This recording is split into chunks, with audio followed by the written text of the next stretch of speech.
Hi. The whole way we think is limited by our perception of how to do things. If we change those perceptions, we can change virtually anything. For example, here I've got two brushes, one long thin one called a rigger and a little square-ended brush here as well. And I've got two little blobs of paint, white and blue.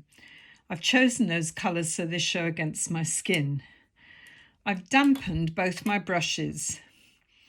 Now, at school, you would have been taught to draw one colour at a time and then add highlights and lowlights later. In that way, you get a very flat picture.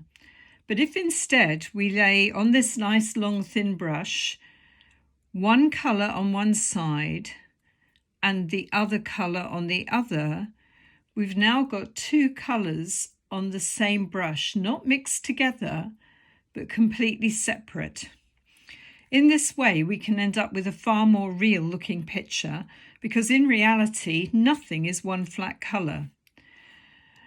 So a tree, for example, grows from the ground up, but very often we draw it downwards first because the alphabet, all the letters downstroke first.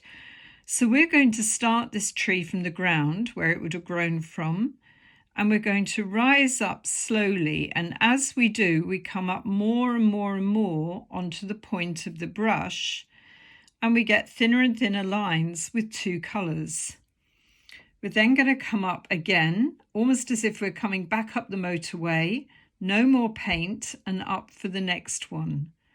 I'm now coming up the trunk for a third time and then billowing out for the branches and twigs. The paint isn't being renewed because this means that each time I paint, I'm getting thinner and thinner lines and less paint, so it's easier to get something realistic. Now, when I've done that, this is the time that I could reload my brush. Not before. So I'm reloading with the blue on one side again, the white on the other. We're going to do this tree in 3 parts. And so I'm now going to go not up the middle as you would expect, but I'm going up the other side because the two sides of the tree are further away from you than the middle. And again, each time I come up, I'm not adding more paint, but I'm going back to the motorway or the origin of the tree, and then I'm pulling out. And as the paint diminishes, I'm using that as an excuse to create ever thinner, finer, more fragile branches and lines. And you can see in this way, we get a real sense of realism. And the fact that certain areas of the tree, say here, have come up a bit lighter and brighter is a good thing because in reality, we don't get just one colour. I'm now going to do the last part of the tree, the centre, because it's the nearest part to us.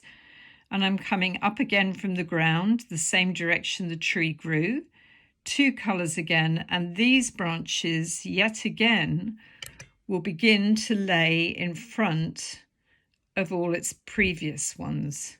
And this way you start getting a really three-dimensional form. Now, if they don't work perfectly, and to be honest, this last part of mine hasn't, don't panic, don't get upset, don't say this is rubbish and don't throw it away, just keep going.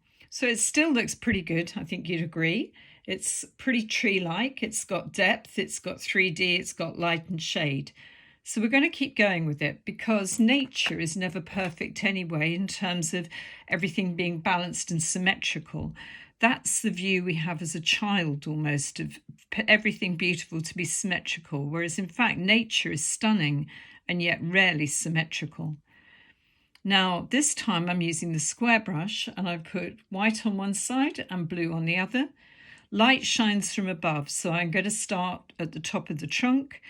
And I'm going to make pressed marks horizontally and pressing up into them a bit. And the base of them each time starts looking like the bottom of a cluster of leaves. And the top is the lighter, so looks like the top of a cluster of leaves. And again, I don't reload my brush because as the paint diminishes and fades, we get an amazing illusion of peripheral vision around the edges and the top by not reloading. And I think you'd agree it starts to look really quite amazing.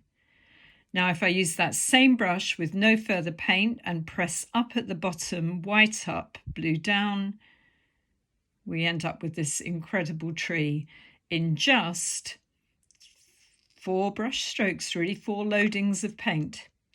There we go. I hope you enjoyed it.